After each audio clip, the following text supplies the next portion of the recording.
Folks, we are back for a most unique penultimate episode of Season 6A in The Sopranos Podcast, Season 6, Episode 11, entitled Charades. We worry so much sometimes it feels like that's all we do, but in the end, it just gets washed away.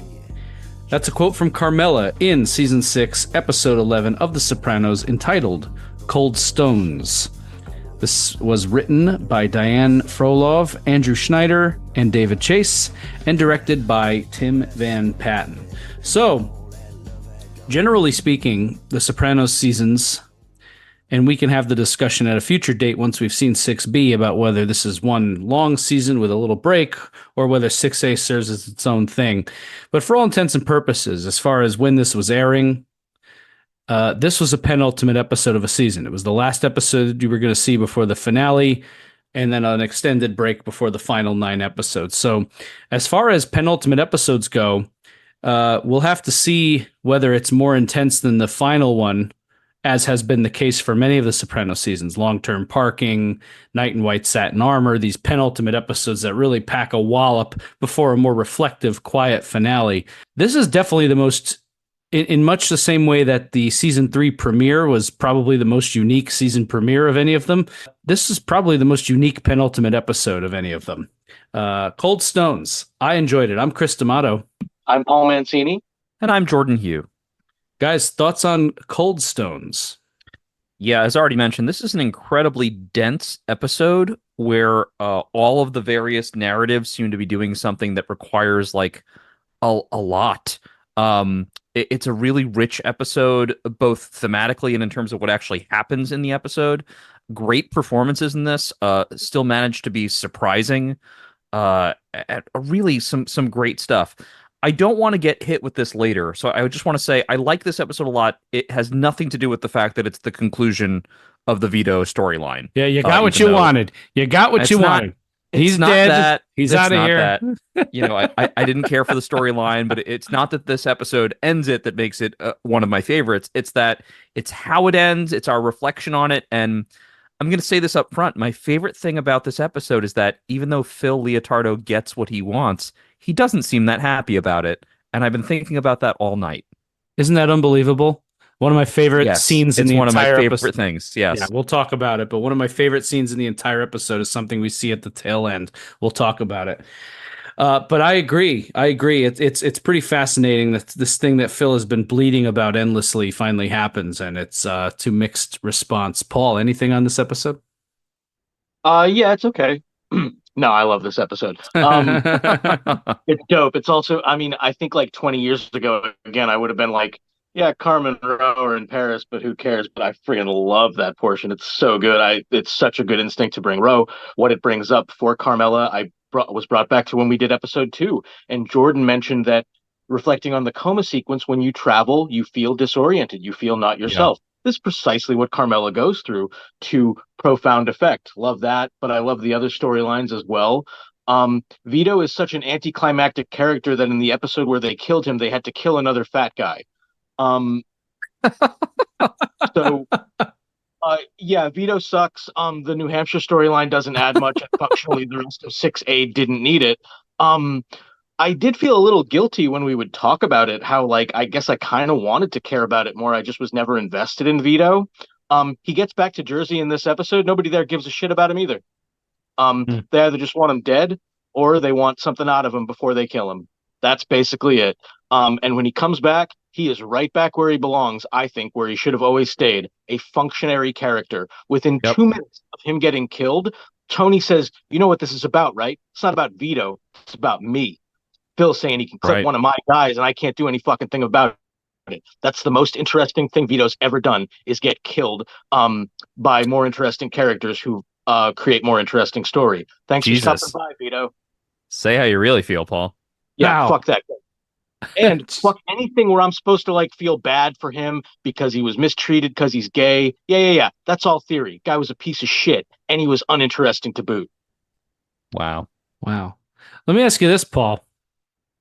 Had everything up to the episode Live Free or Die happened, Vito was outed, absconds to New Hampshire, and then they simply just removed all of the Vito stuff in between that and him coming back to Jersey. Like Joe Ganascoli just vanished and then came back. Would this have the exact same impact to you? Is that because your theory would suggest that? Yes. If 6A were 10 episodes long and there was nothing in New Hampshire, would have been better, basically. Nothing is added by New Hampshire that I couldn't live without. I don't think it was meant this way. I don't mean to suggest cynicism on the part of the writers. I don't want to underestimate the taste of the American public, though I would never go broke doing so. I'm not saying it was just done as filler. Because it's kind of poorly executed, it feels like filler. I just will always wish that they could have found a more significant character to do it with. It just because it's actually a good idea. I think the idea is good in theory. Yeah. The theory of the idea is good, but as Paul has very very clearly, eloquently stated, centering it on that character in particular just made it feel like a nothing burger. Could it have been Paulie or Syl? No, but had it been someone that significant, I think we would have felt something more, and they would have more capably acted it.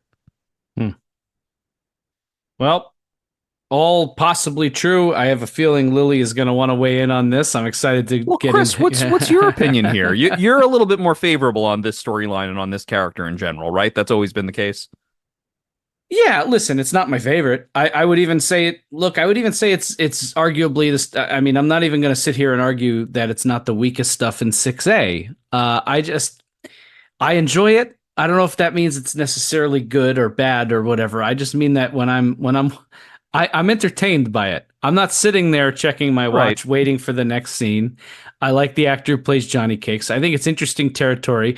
I thought it was ballsy for the time. I can respect the move, knowing how much of the Sopranos audience was off-put by it, that they would go for it so full-throatedly. Pardon the expression, but wow. Yeah, I respected it. Joe Ganascoli, Joe Ganascoli is not the strongest performer on the show. I thought he had a couple scenes where he hit some good ones. He's not the most dynamic performer on the show. I don't know, like Paul seems outwardly, I'm not ambivalent to it. Paul seems beyond like a little annoyed by the fact that this is even, that we wasted our time and that it could have been better, but wasn't. I've gotten a bunch of different reactions from friends, some who do think it's fun, some who actually refer to the episodes as like wasted time. My own view, honestly, we're doing a deep dive, so if I'm asked, to reflect on it, I think we hit the bedrock of what this storyline offered a long time ago. But watching the show, I wasn't like annoyed by it. I'm not like gonna turn it off. I think my basic reaction, if I'm not recording an hour and a half podcast about these episodes, but I'm just watching them to have fun, it is fun. It's a little goofy, that's okay. I think the episode Christopher is kind of goofy. I get, what one way to say it is that I'm into it on a tabloid level. Honestly, I do think it's kind of like a little silly, and like what I remember about his death is that the titillating stuff about what happened afterwards, how they humiliated his corpse, right? They stuck the pool cue up his ass or something. But there's a reason that that's the stuff that survives about this story, because it's shocking, and the other deeper character stuff I just don't think is there. So it's fun. No one should be surprised that it hasn't aged well and that people just kind of move past it. I don't really recall. You guys would remember better than me. Was this considered like sensitive or cutting edge in 2006? I felt like in 2006 we were already having better narratives than this. I don't know. On TV? Maybe not. I don't know. This is all post Oz. This is all I mean, there are other shows. Oz had some great gay story. I will not, and that was on HBO in the late 90s. Yeah, 6 Feet Under had done everything with David. The Wire had done everything with Omar. Yeah, no, all right, that's fair. I don't mind that The Sopranos wanted to do something a little bit goofier. The stuff in Unidentified Black Males is very goofy, but it works really well because Vito's not the main character. So, Well, let's dig in. There's a lot in this episode beyond this, but I think we've all kind of stated our case for how we feel about this ending. But whatever you think about the storyline that got us here, we're here to talk about the way it all wraps up. And again, whether you're a fan of it or not, I thought this was a highly effective way to conclude what was at times a divisive, to say the least, storyline in 6A. But let's start from the top here. AJ's having problems. Carmela went to rent Cinderella Man and found out that AJ had been fired from Blockbuster. Tony's got a great line here. Is it still a classic? Whatever he says, it's a great line. I love how shocked Tony is that somebody could be fired from Blockbuster. All the calling in sick, you deserve to get canned. Carmela, I feel her frustration here. AJ is just such a coming off like such an entitled, aloof little shit here. That's exactly what he is.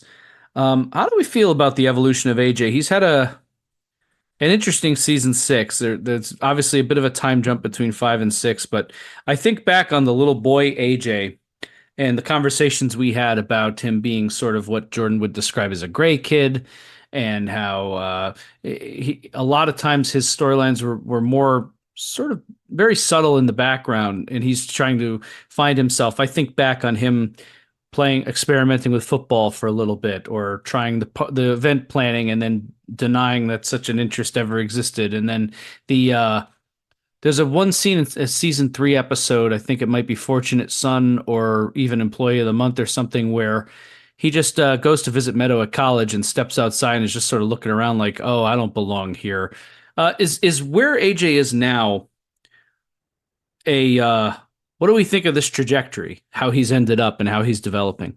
Well, AJ is now and always has been sort of marked by his weakness, right? And it's become undeniable now for Carmela and Tony that he's weak, and that they are largely responsible for that. In terms of trajectory, I think we've predicted on this podcast numerous times bad things for AJ in the future because he lacks Meadow's resilience, right? The show seemingly in the narrative seems to suggest that Meadow, even though she grew up in the same circumstances as AJ, she's very smart, whether that is genetic or her own, whatever. And she has a resilience. She can face circumstances she can overcome. AJ lacks grit and resilience, so he can't bounce it back in the same way, and he's not smart. It's hard to find virtue in the kid other than just feeling bad for him and his circumstances.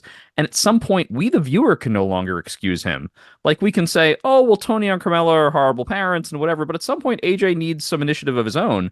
This is what Tony and Carmela are trying to instill in him in this episode, and have been for many episodes, but he's such a disappointment to everyone, including the viewer, and you wonder, how do you get out of that cycle? I don't know. He comes off as so unappealing, and in fact, he comes off as very princely, like the spoiled prince in a story. Like he's almost a Joffrey Baratheon Lannister type character. Like, I could see Eiler playing that role actually probably pretty well.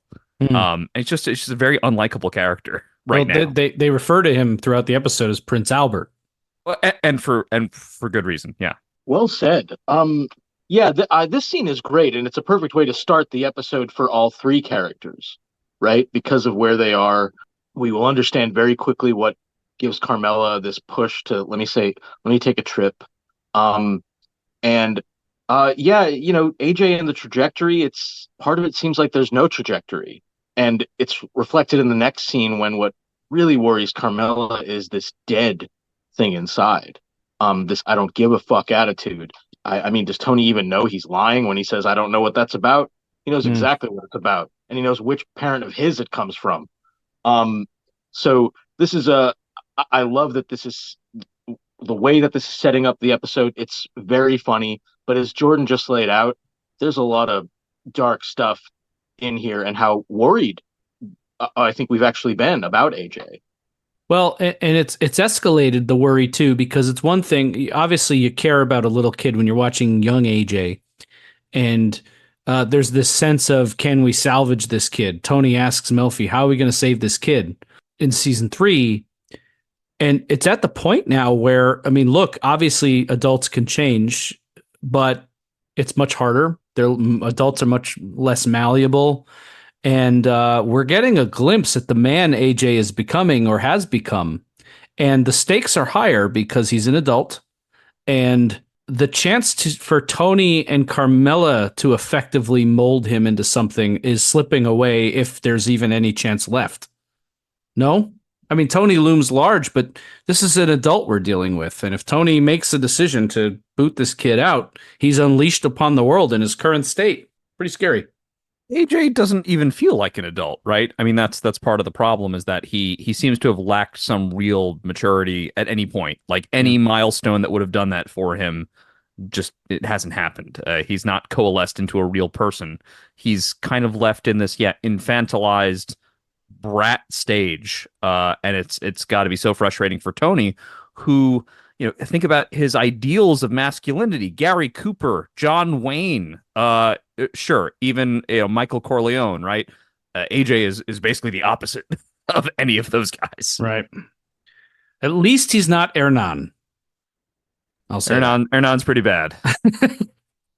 Every episode, even though he's like a very ancillary character we've seen twice and heard about 3 or 4 times, every new thing we learn about him makes him far worse. Put that girl in a wheelchair when he turned that car over.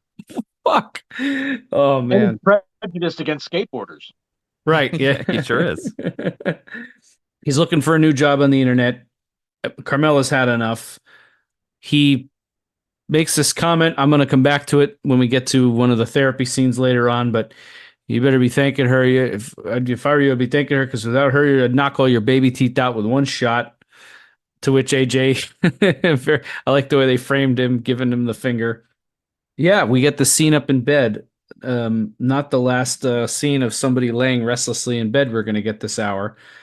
Carmela just can't seem to relax. She's very weary, and not just in a bothered, but she's chilled to the bone by what she is seeing in AJ and how he's developing. And I really like the dialogue they wrote for Tony here. Somebody call. Just great that they thought, you wake up disoriented. Of course, a lot of shows, it sounds stupid, but a lot of shows wouldn't do that. He'd be up and right in the conversation. The God is dead stuff. And then Meadow comes in. She's going with Finn to dental school. I don't like to go to meta. I like to give the Sopranos writers some credit, but there is some information out there, or was at the time, that this move for Meadow to go out to California was potentially due to the fact that these actors who played Meadow may not have been returning for 6B. And that was a potential possibility for a little bit. This was like an out for her. I heard that too. Yeah. So, but either way, she's potentially going out there with Finn. I thought you guys were having problems. We were. I don't know who said. I didn't say that. Of course, she was just crying about him in the previous episode to Tony. But Tony just wants to sleep. I like when Carmela calls him out. Aren't you the sunny optimist when you want to get some sleep? Yeah. But then there's a very long, it lingers uncomfortably long once the actual dialogue of the scene ends. Tony looks up at Carmela several times before the camera cuts away and is just kind of taking in just how, I don't know, heavy she seems in the, like she's just, all of this is weighing on her very, very much so. Costco, one of my favorite places on earth. Tony is meeting Phil at Costco or some other kind of big store like that, maybe a BJ's or something, but it looks like a Costco, a wholesale joint. Meeting with Phil. Phil is taking some no-show jobs. Tony and Phil aren't really connecting here.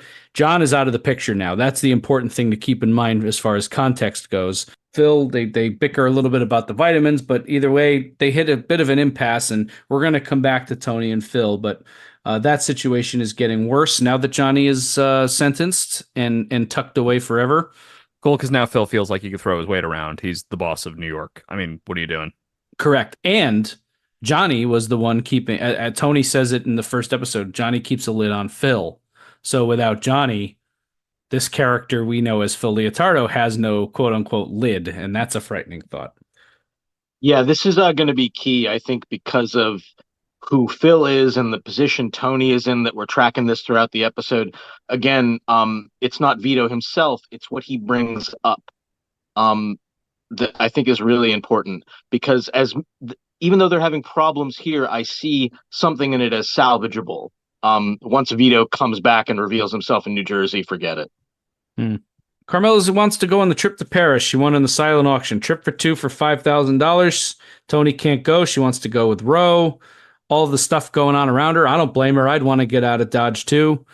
So Tony doesn't seem opposed, encourages it, and to which Carmela says, just in case the terms weren't 100% spelled out, this little whatever it is boys do when they're alone, wink wink, very interesting. Tony's never had a more of a green light on the home front to fuck around, and he's not really taking advantage of it. That's another interesting little spin this season, isn't it?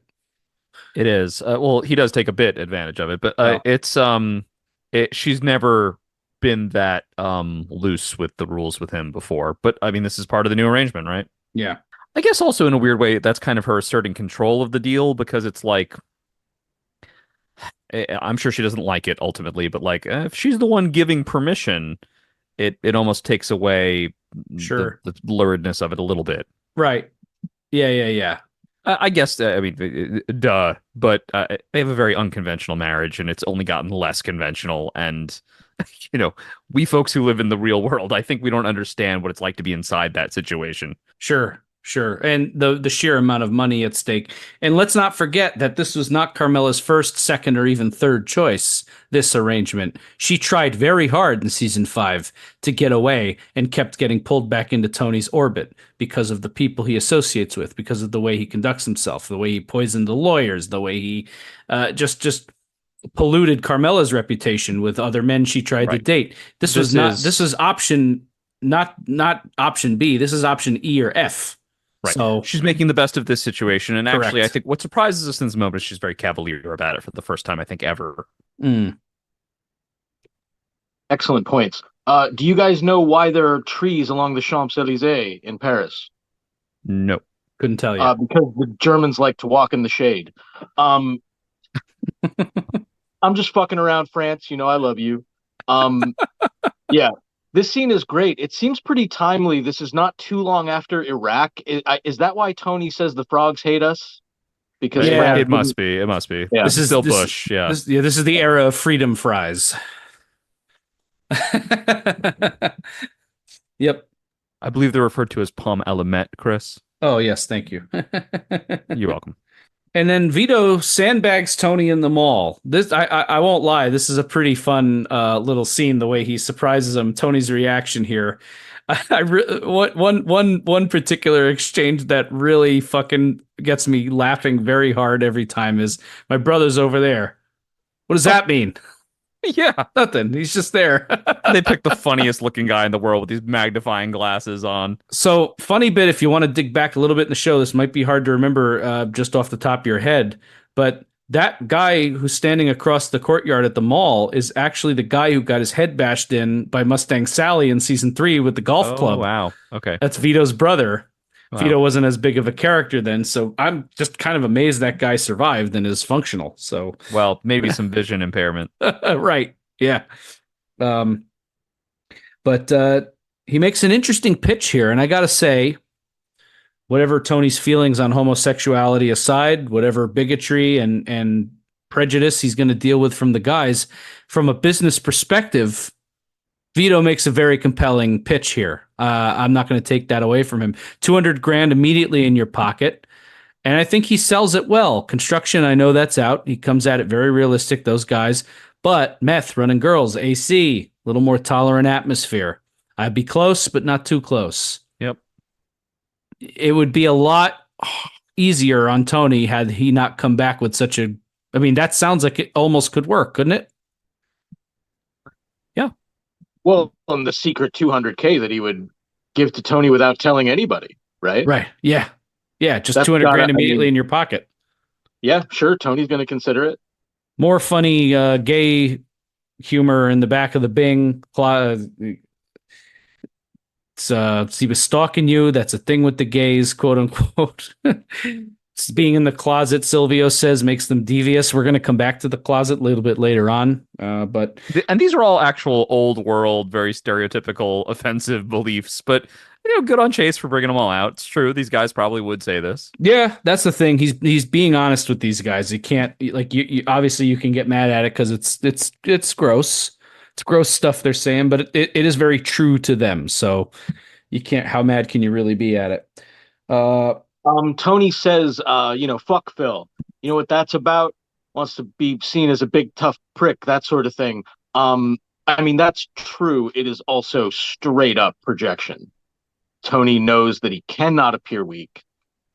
He knows that this is at some level a test of his leadership, not only with respect to Phil, but his own guys. They watch Paulie as he leaves the room. They're not sure who to trust on this. We see what it does in terms of Tony's sense of his overall perception. It's very important. Yep. Yeah, and it's interesting the spectrum in the crew because you have guys like Paulie and Carlo, who it's like the homosexuality completely repulses them. Then you have guys like Christopher and Sil, who they're also disgusted by it, but they're a little less vocal, or they're vocal for humor's sake.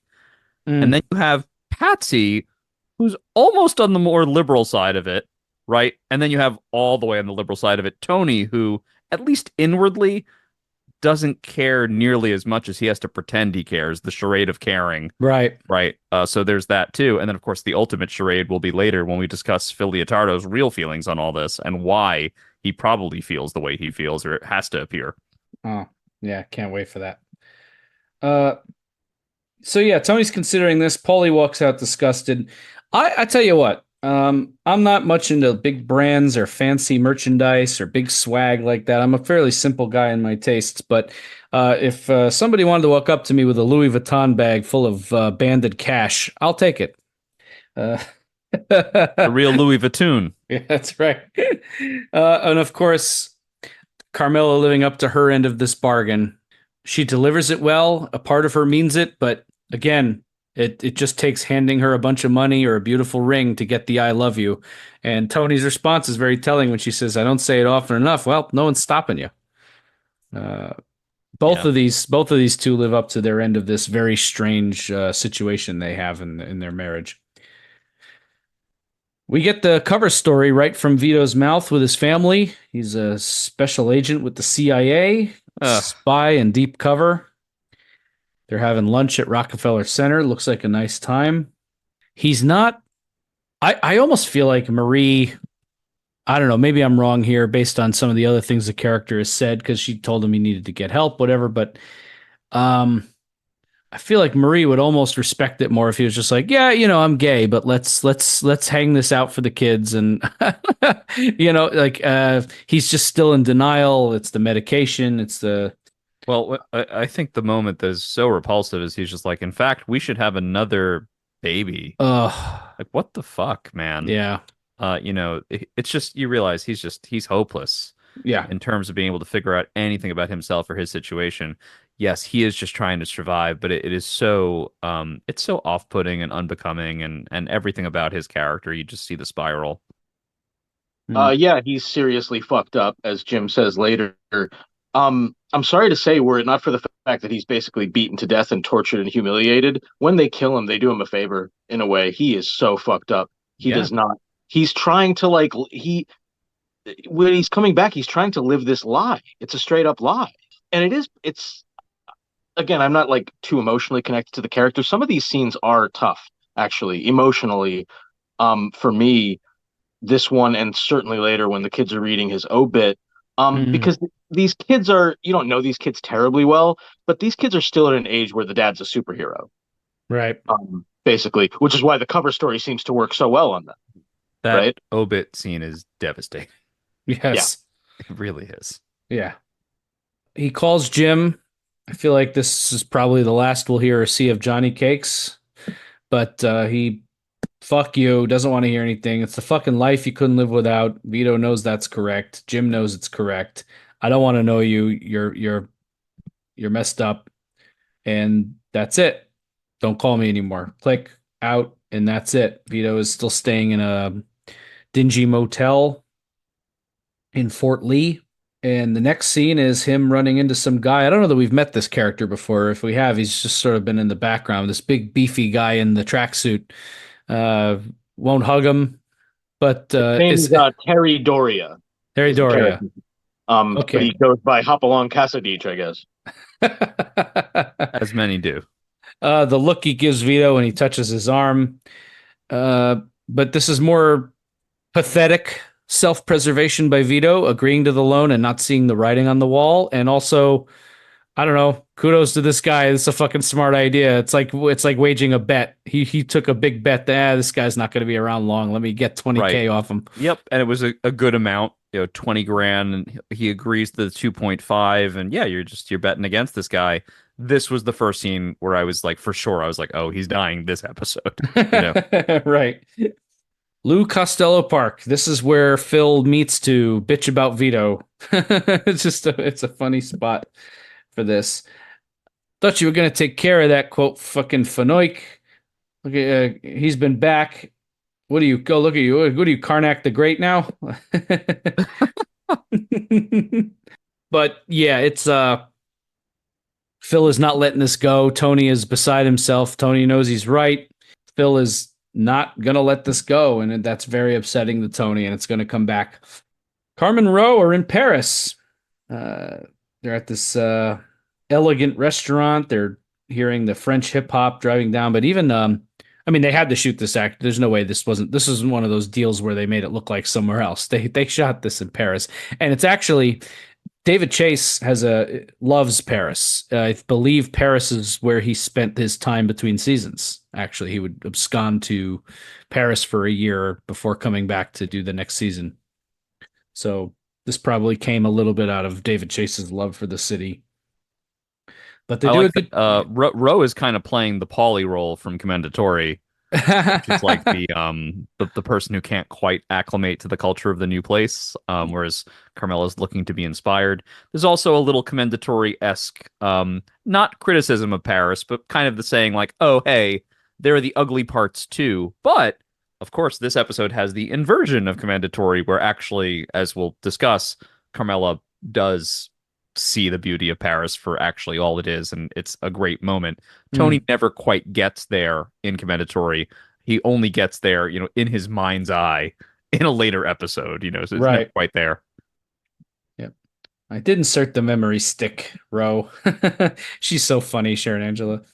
It's perfect that they go together. I do love, as Jordan said, this setup where at the beginning, Rosalie's having more trouble acclimating. By the end, Carmela seems much more disoriented by this experience. And Rosalie met this young man, this whole thing.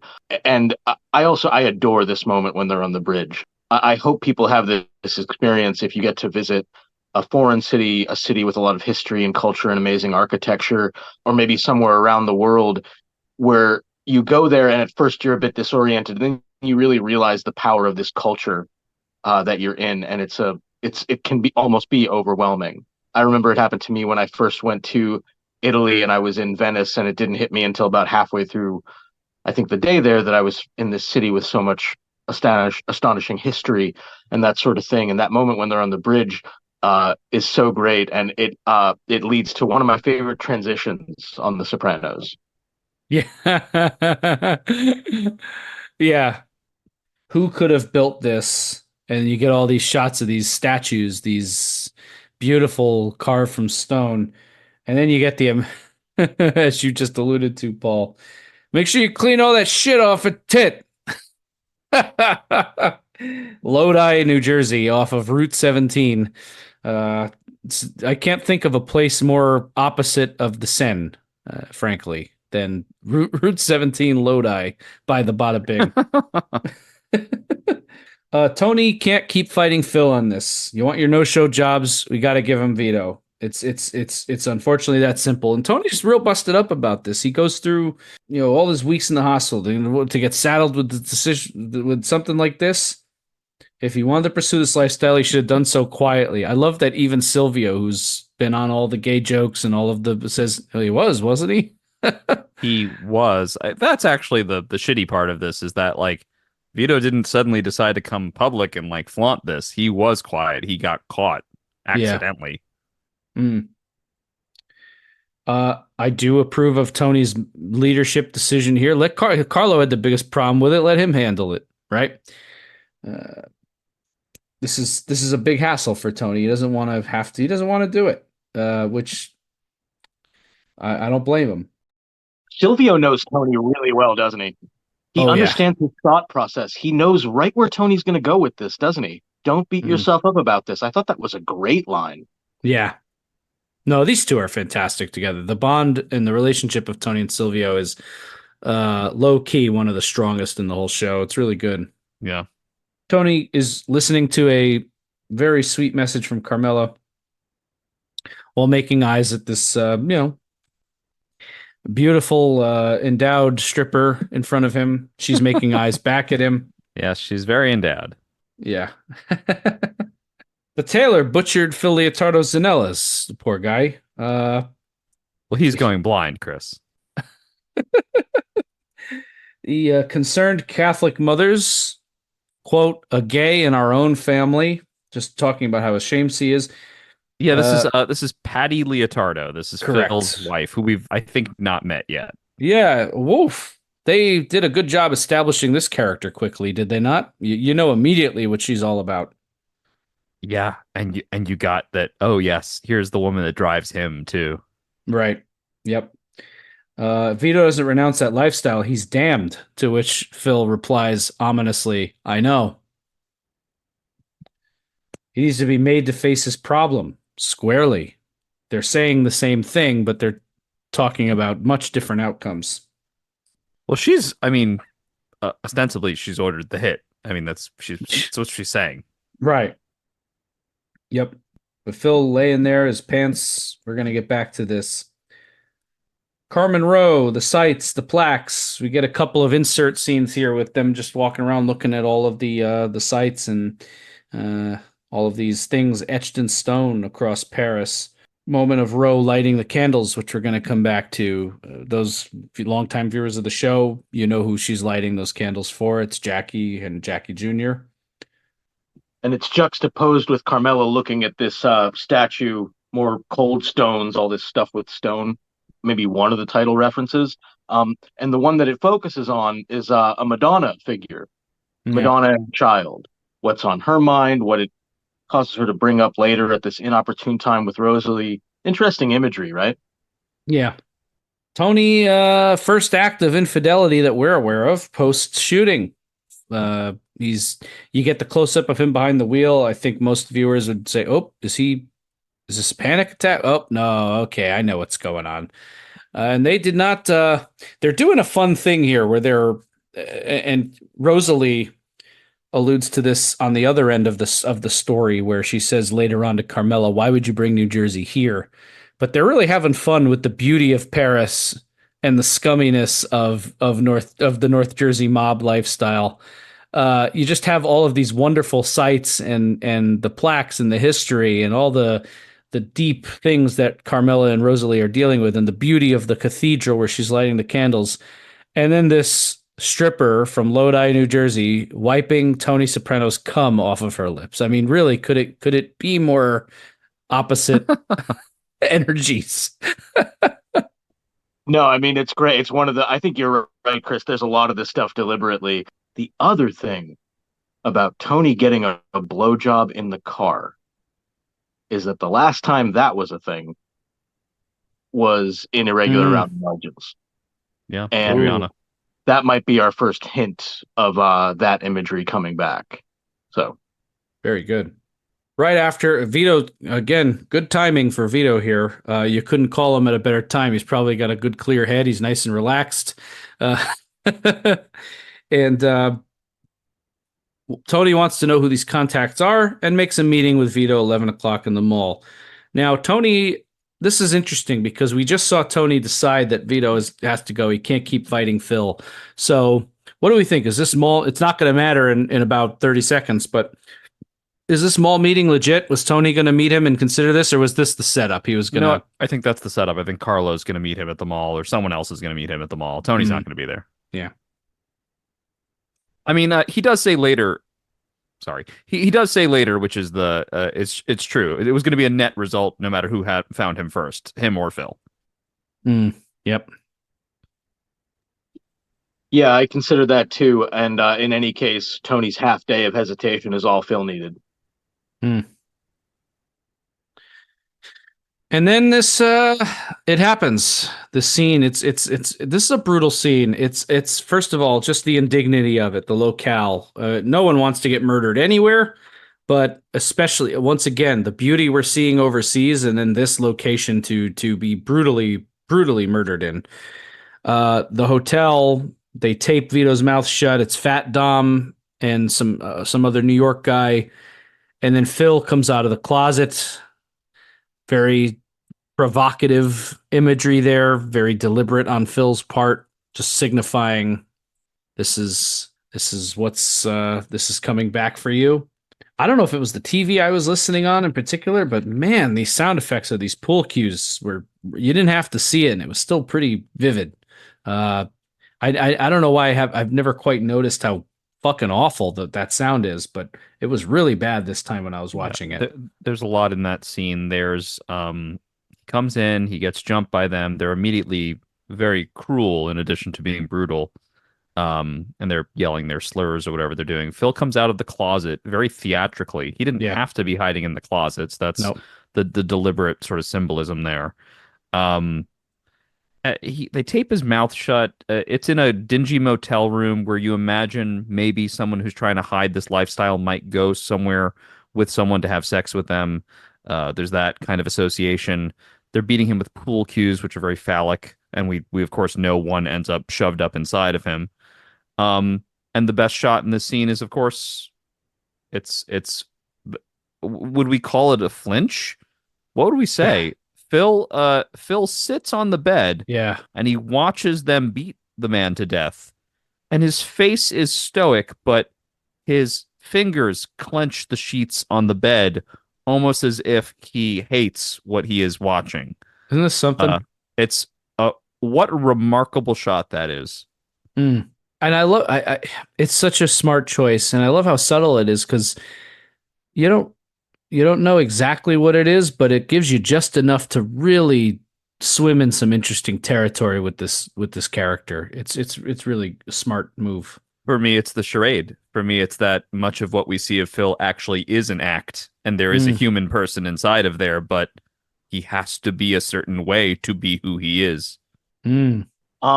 He gives the order for the murder without speaking. Just a look. Just looks at Jerry Torchiano, and the beating begins. Yeah.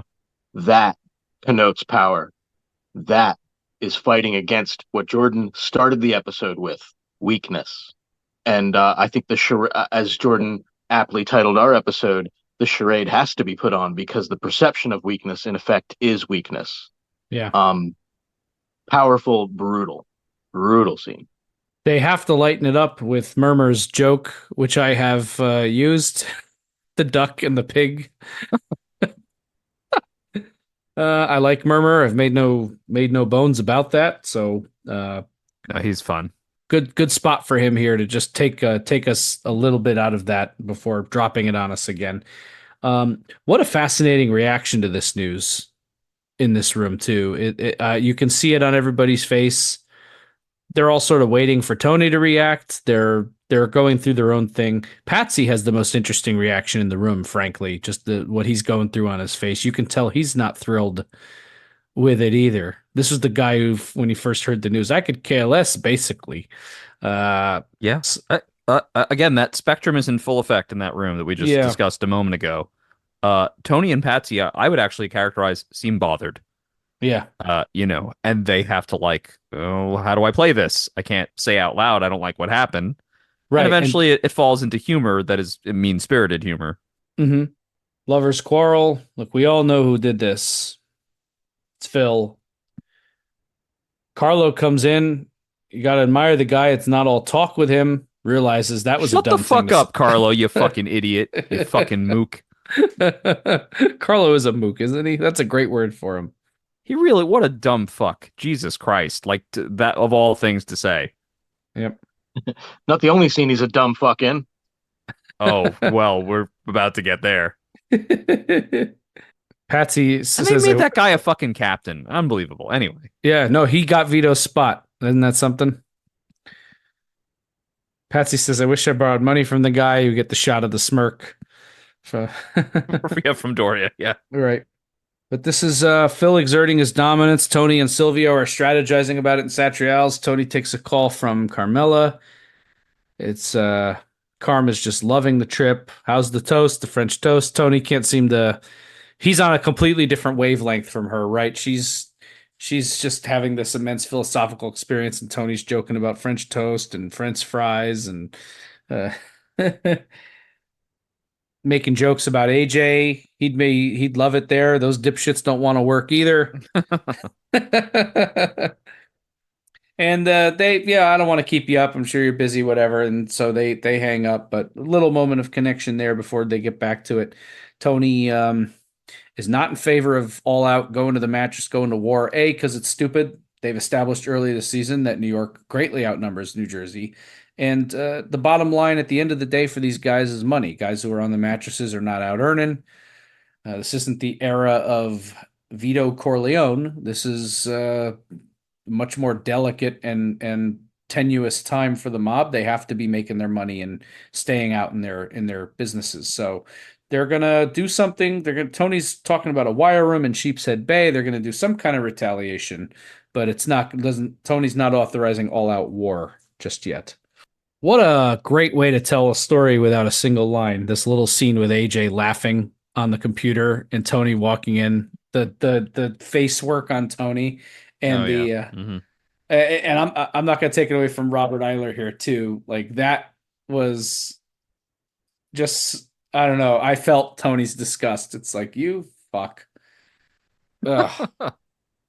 It's a generational thing too, of that generation seeing us on our fucking laptops giggling, typing on chat rooms and Reddit and bullshit. Well, that's just it. I've been exactly in AJ's position. I was there a couple hours ago. Yeah, later Tony calls it a chit chat room. Yeah. It's great. Yeah. Look at Roe getting some digits from this handsome 26-year-old Frenchman. Go Rogue. Roe is hot. So I mean, I thought that was cool.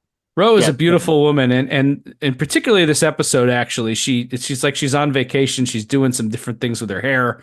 Roe's looking pretty nice this episode, I gotta say. She's a very beautiful woman. Yeah.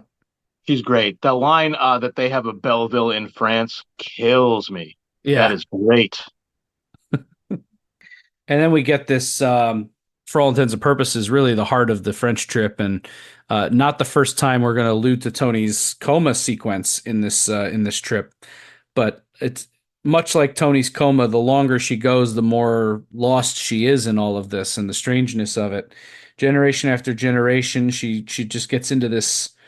I don't need to repeat it word for word, but this emotional diatribe about just feeling the gravity of the history of this place and all the lives and the people who lived here, and starts crying and telling the story about Tony coming out. Who am I? Where am I going? And I didn't understand it, but it all just gets washed away. And sometimes we worry. It seems like it's all we do, but in the end, it just gets washed away. Beautiful acting here. And this scene just touches on so many of the beautifully laid thematic elements that this season has been laying out very subtly like bricks in a wall. And I think that's often why this season feels like it hits different, because they're not slamming it over your head, but it's all there, and it's been pieced there in stories that are sometimes more subtle than even The Sopranos has done in the past. But this was a fantastic scene. Any thoughts, guys? Is this also the scene that ends with Roe kind of holding her and kind of humming La Vie en Rose to her? It is. I just love that moment too, because that felt so real to me. I was like, Roe would do that. Right. Yeah, these two women do have that relationship. It's lovely. Tony has had this same epiphany that Carmela is having. And here's the depressing takeaway I have, both for myself, me personally, and these characters. Once you get into philosophy, once you get to this point philosophically where you're like, oh, okay, nothing matters. You come to this existential crisis, and then it's like, okay, so what then does? And it can feel sort of hopeless, and it almost is like the realization in and of itself has so much meaning that you have to like basically redetermine meaning after that. Tony has not really been successful with that. He got out of the coma. He said, "Okay, every day is a gift," but the truth is that every day doesn't really feel like a gift. Every day just feels like you get through all the bullshit and the frustration, and then what are you left with? Carmela is now going to have the same realization. Wow, I live in this huge world, and everything is ephemeral. So what does it mean? But when she comes home, she seems to come home in a way that is maybe more energized and maybe less like something was taken away from her. Maybe my thought is a little half baked in this moment, but I mean to say, No, you're doing great. anyone who gets into philosophy, you come to the point where you say, nothing matters, or maybe because nothing matters, then everything matters equally because everything is nothing, and then you personally get to elevate something for yourself. You determine the meaning for yourself. Then, I think Carmela is able to articulate that a little bit better than Tony because there's so much on Tony. I don't know, just some thoughts. Well said. I thought of something Jordan utilized for our title when we recorded on Fleshy Part of the Thigh, because what Carmel is talking about here felt very much like the postage stamp idea. People in Paris don't even know we're around. There's so much history here. You feel awash in it, Yeah. the insignificance. Hence what I chose for our pull quote. And man, have I felt this way. We worry so much, sometimes it feels like that's all we do. And in the end, it gets washed away. And she adds, all of it just washed away. And Rosalie has had such a tough go, worse than Carmela. And this trip is really allowing her to let go of it. And the two trajectories that they're on lead to this crash at dinner, which is so great. And I think, as Jordan mentioned, leads us out of Paris and this weird place, a little up in the air that Carmela is in at the end. But this is the linchpin of it, as you guys pointed out. Very well done, well written, and I love the acting here. I also feel a bit of levity. After the tears come to my eyes, I feel the smile come to my face when Rosalie holds her friend and hums the Edith Piaf action. I love that. It's a fantastic way to end the scene. Whether that was written or improvised, it's mind-blowing, actually, just how good of a way it is to end that scene. It's so good it feels improvised, because I couldn't think of a more real moment than that. Marie is grieving the loss of Vito. Phil interrupting his thought to shut down the bodybuilding competition makes me laugh 10 out of 10 times. Little lightness is good. Turn that off. But Marie is obviously verklempt and devastated. And not just that Vito's dead, but the particular manner of it would upset anybody, even if on some level she knows her husband was gay and that, the manner, and you still lived with this person, had children with this person. So just someone and lived with and loved on some level dying this way is just terrible. So she's very upset. They're trying to comfort her. They're not doing a great job. Maybe it's better for the kids not to have that role model of a small private service. It's a sin. The church is clear. I loved him like a brother-in-law. And the wife just starts sobbing about the tailor going blind out of the blue. Which I take to be some kind of maybe a criticism of how these very conservative, strict Catholics especially will it's like they have no empathy, or it's so misplaced. It's they can't see any good in Vito or like the need of his wife. They only see like, oh, but the tailor, it's so irrelevant. Yeah. Yeah. David Chase apparently back in the day in New York City would hang out in the Upper West Side, and he would walk by this funeral home that was Sicilian, and he would see Sicilian women inside keening, just screaming and gnawing at themselves over somebody's death or whatever. And At times, he thought it was ridiculous. He thought it was horrible that he felt this way, but he thought it was funny. This scene is horrible and Yeah. funny. Yep. Yeah. Because this woman's heart is breaking, and like Phil's, like Frank Vincent saying the line, "I loved him like a brother-in-law," is just so funny. But please I want our audience to note, if they didn't pick this up, Phil says, "I'll take care of the arrangements." Remember that. I'll take care of the arrangements. Yeah, I think he said he wanted something small, just the immediate family or something like that. Yeah. But obviously Paul knows something I don't, so I guess we'll find out. Melfi scene incoming here. All the women in your house are gone.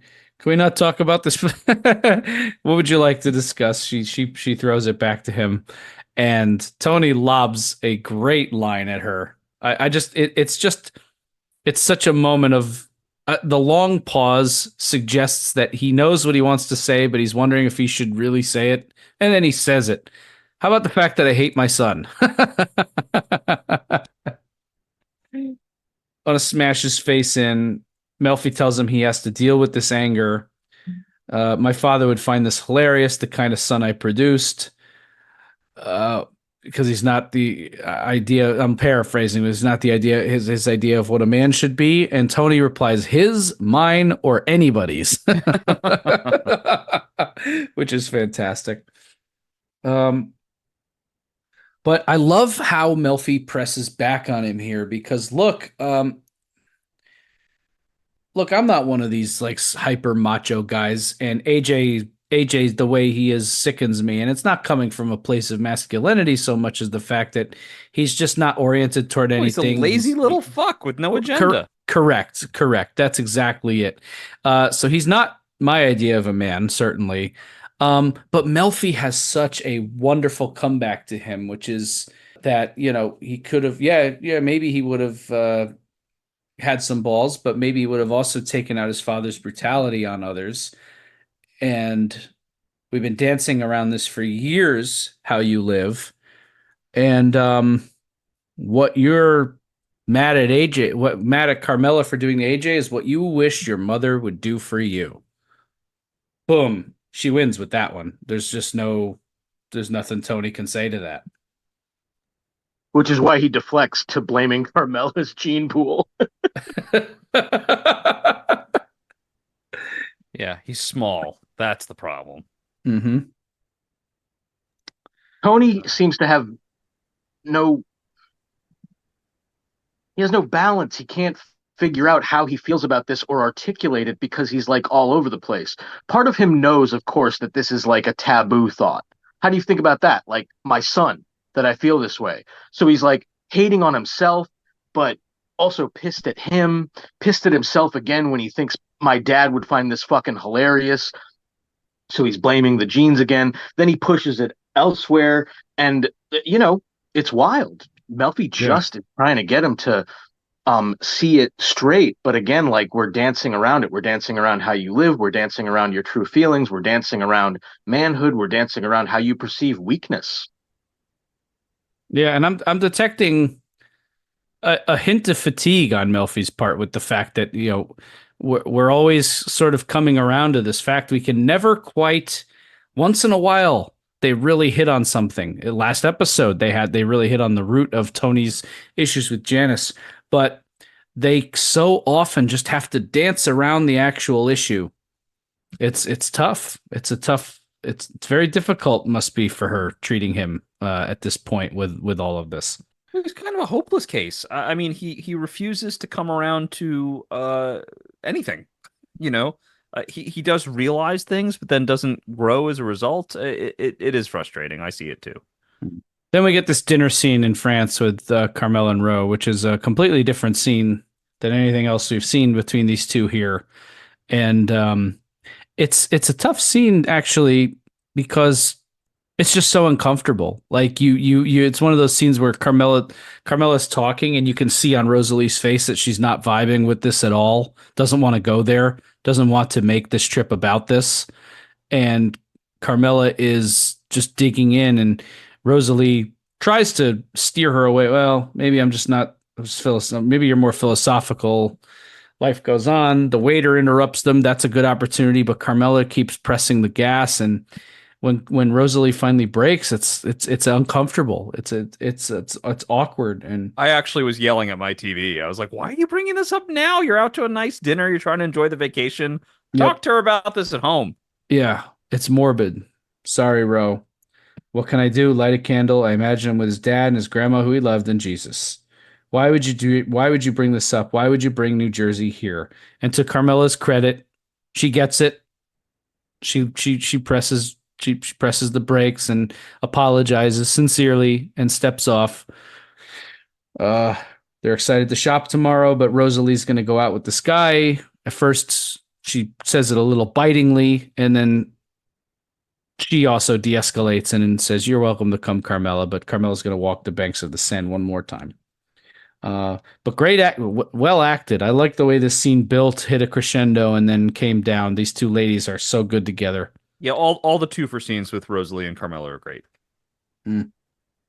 Yeah, it's powerful. I'm not a religious person, but what Rosalie says about her husband and her son is a reason why I am no longer comfortable in my life, like, say, judging religious people for having different views than me.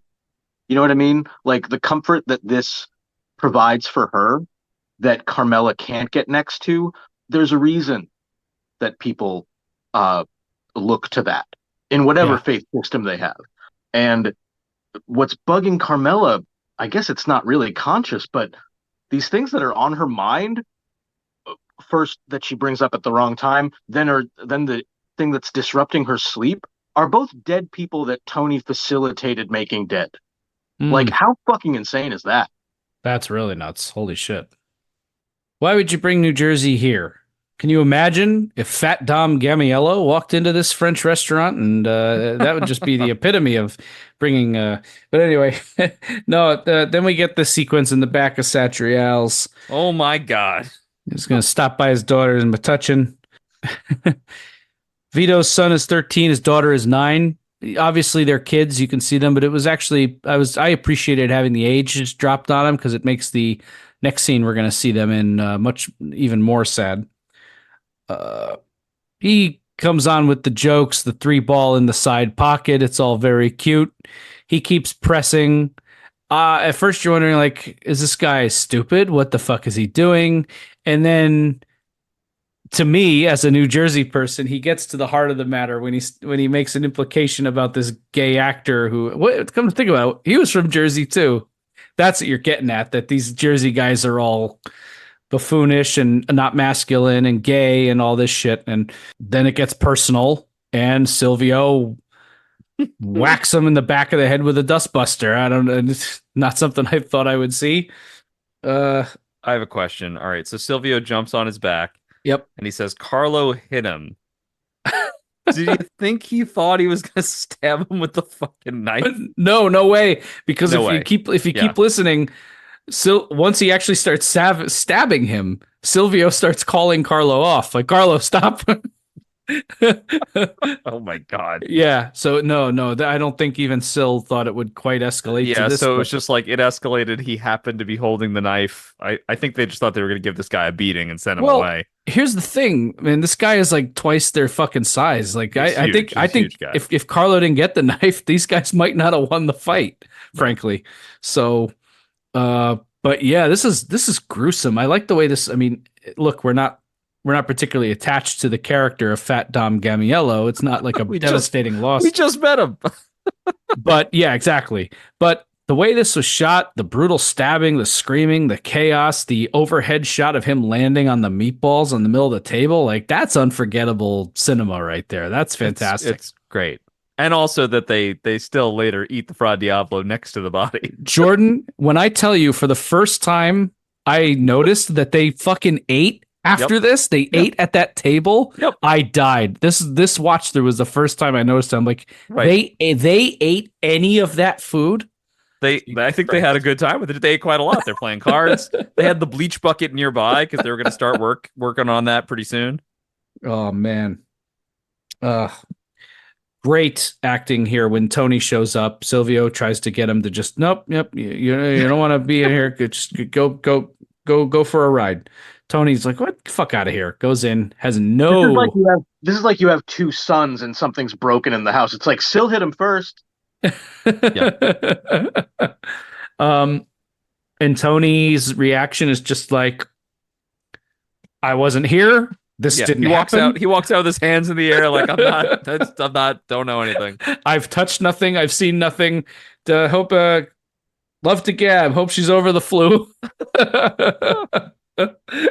Fucking goddamn Vito. But I don't know how you guys feel about this. I'm going to make a bold statement here. Maybe you'll disagree with me, and Paul will probably do it. If Paul disagrees, he'll dismantle me in a most intellectual fashion. I think this is actually some of the best parenting Tony Soprano has done on the show. This next sequence, getting AJ the job, the way he talks to him, the way he makes it very clear that he's serious. He sets boundaries. He makes an expectation, and when AJ tries to deflect, well, I'd rather keep looking for a job. I'm sure you would, but you're going to go to this job tomorrow at 7 a.m. and it makes him, you're going to have to dress up. Even the smashing of the windshield, he never at any point lost control. This wasn't a temper thing. This was just like don't put me. He does a great job of stressing to AJ without any of his usual threats or bravado. Don't put me to the test. That's a great moment when he says that to him and steps up.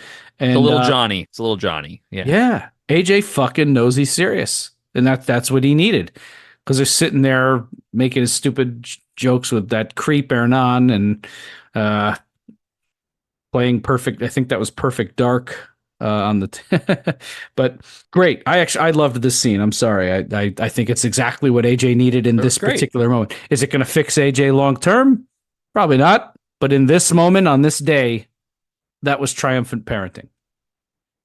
Yeah, it's great. Also, like, I think as fun and funny as it is, I don't know if you guys felt this way, but I think Tony trying to reclaim that he does care about this kid and love him because he has all these other complicated feelings. He puts his arm around his neck and says, I just want to see you do good because you're my son and I love you. Almost like he's trying to remind himself that that's what's happening here. Right. But then in the same scene, I mean, when he says, Chris, when he says, I will have this thing brought out of here and ground up into fucking Brillo pads, I still lose it. Yeah. And you don't take care of it. How about this Adriana dream? How cool. First of all, she looks great in the French getup. I thought she pulled that off very well for an Italian chick from North Jersey. She pulled that off pretty well. But she found little Cosette in the afterlife, which is... that was very sweet. Yeah, but also haunting as hell. So he needs to tell her she's dead. Carmela opens her eyes. Again, this Adriana thing is not going away. The show is still dropping it on us. If this were going to be one of those things... At this point, if this were going to be one of those things that just happened and we weren't supposed to think about it again, like the Russian, it would just be gone. But they keep Adriana's... peppering back in here. And then we get one of the most fascinating shots of the whole episode, which is Phil wide awake, staring at the ceiling. What keeps Phil Leotardo up at night? And his wife is soundly asleep. Yeah. How about that? There's theories out there, people are thinking, is Phil maybe gay? No, I don't think that's it. So.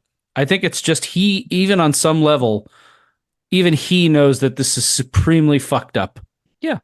I think all that it's supposed to be is, at least my interpretation, is that, listen, even the guy who seems the hardest and the least forgiving and the guy who is just merciless, even the things he does, even he stays up at night thinking about them. Okay, This guy does not sleep easy.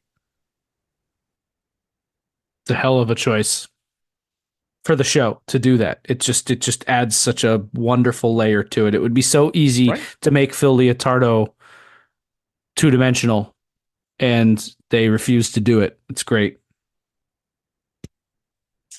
Rosalie cracks me up once again with the Toulouse-Lautrec placemats. Of course, that's what she bought. Right, yeah. Something you could probably get at any American museum in spades. Right, yeah. And then, I mean, I don't think this was subtle at all, but maybe someone out there listening didn't spot the fact that the beacon at the top of the Eiffel Tower, to me, directly evokes Tony's coma beacon. Yeah, the Costa Mesa, yeah. Yeah. But these beautiful last few shots of Paris, Carmela's soaking it in. It's really great. And then we get this last two buttons on the whole affair here. This devastating scene with the two kids reading this article, and then the Thin Club photographer. Thoughts on these last sequences, and anything else you want to say about the fantastic episode Cold Stones? Jordan, you mentioned it before we started, just casually chatting, that there's just so much in here. I mean, the amount of ground they covered, not just plot wise, Yeah. but thematically, and the things that this episode makes you think about and feel about, and the little bows it ties on all of the seeds that have been planted up to this point. It's so subtly masterful. It's an all-timer for me. It might be my favorite this season so far. I'll have to weigh it, but it's certainly up there. I think what I admire most is that despite how dense this episode is, it doesn't feel rushed at all. Mm. That it's all in there, but it's not. Nothing about it feels like it wasn't given its due. The last two buttons, which I adore these two scenes. One with the children finding out the truth about their father, and what a devastating moment that is. It has more substance than just in how it relates to Vito. I mean, this reminds me, of course, of the Meadow and AJ scene. Dad's in the mafia, and him looking that up. That's you find out the truth about your father, and what horrible learning that is, and what a Yeah. big moment that is, and how this affects the children. There's that. And then there's also the Thin Club photographer and either his partner, his assistant, his wife, it wasn't clear, and the shot of Vito, uh, which is about as much as I have ever felt for Vito, is in the photograph of him. I think anyone who's listening has experienced like, hey, someone in my life lost a lot of weight. Well, why does someone do that? Sure, you do it for health, you do it for self-esteem purposes, but really it's about change, right? It's about trying to change your life for the better. Vito attempted to do this. He attempted to live a life that was more authentic and maybe to be more himself. I think the weight loss was tied to his being able to explore his sexuality in a way that maybe he never had done before. But again, as the show proves with all different kinds of things, this life he lives is poisonous to it. It's a dream that cannot be. So actually, that moment that's captured on film where he's holding that big stretchy pair of pants out to show his weight loss, that was actually the best it was going to get for him, right? It was the hope of something being better, because actually living out the fantasy proves it not be possible. Well said. Yeah, so in the penultimate or one of the scenes leading up to the very end, the kids read the obituary. Devastating, as we said. A lot of burdened children in 6A, starting with Pontecorvo's kids in the first episode, Meadow and AJ, Paulie realizing the truth about his mother. This is all over the place, and this is a pretty brutal format for it to take. The reason I mentioned earlier Phil making the funeral arrangements, offering to, is that part of the arrangements would be the death notice. And if Phil did this, which I think he did, he outed Vito. The kids say spoke on the condition of anonymity. Bobby Jr., excuse me, Vito Jr. is almost right when he says anonymity means they don't know who it is. It means you don't know who it is. I think Vito put that in to put the final nail in this coffin and humiliate Vito and New Jersey. And that is a big theme. Jordan started our episode talking about weakness. And I think part of what escalates all this with Phil, who is a very proud man, who is a sociopath who will brook no bullshit from anybody, making him very dangerous, and everything heating up with Tony, of course, how homosexuality is viewed, that being, of course, a sign of weakness to these guys, and where Tony is in his life right now. If Tony, following the attempt on his life from his mother in season 1, inherited his mother's burden, which was not being able to trust anybody, have real loving relationships, then I think what he has inherited from Junior following the shooting is Junior's tragic flaw, the fear of weakness, because that shooting brought him physically low, and coming out of it, he knew that he could not have any perception that he is weak. And that is brilliant, because the way that that has started to boil this conflict between he and Phil, between New York and New Jersey, has brought us to a great point leading to the end of 6A. I'm very excited going into the last episode. I share your excitement, Paul. I shared your excitement when this initially aired. This episode rejuvenated what I felt was, at the time, a slower back half of 6A. Not rejuvenated, but added a little bit of gasoline to a much more reflective back half of the season. And what else excites me about it is it's one of those situations where this could have been a finale of 6A. They could have just. This could be the finale of 6A. I'm kind of trying to look at it from fresh eyes here. I'm like, what's left to come this half of the season? Like, it feels like we've sort of wrapped up quite a lot and gotten things to a point where it's like, if we had ended things here, well, next season's going to be the war, right? I guess we're going to have Phil and Tony duking it out. This thing is getting intense, but this is The Sopranos. They're going to throw some swerves. They're going to throw some unexpected curves, and I suspect whatever is to come next, it's going to be very interesting to talk about with you, fine gentlemen. Thank you for this thrilling conversation about Cold Stones. It's a terrific episode, and I suspect it's going to be on some lists when we get to our retrospective. I'm Chris D'Amato. I'm Paul Mancini. And I'm Jordan Hugh. And we will see you next time with our coverage of Kaisha, the finale of Season 6, Part 1. And I can't believe we're already at this point, and then we'll get to our retrospective. Guys, thank you so much. Have a wonderful night. See you next time.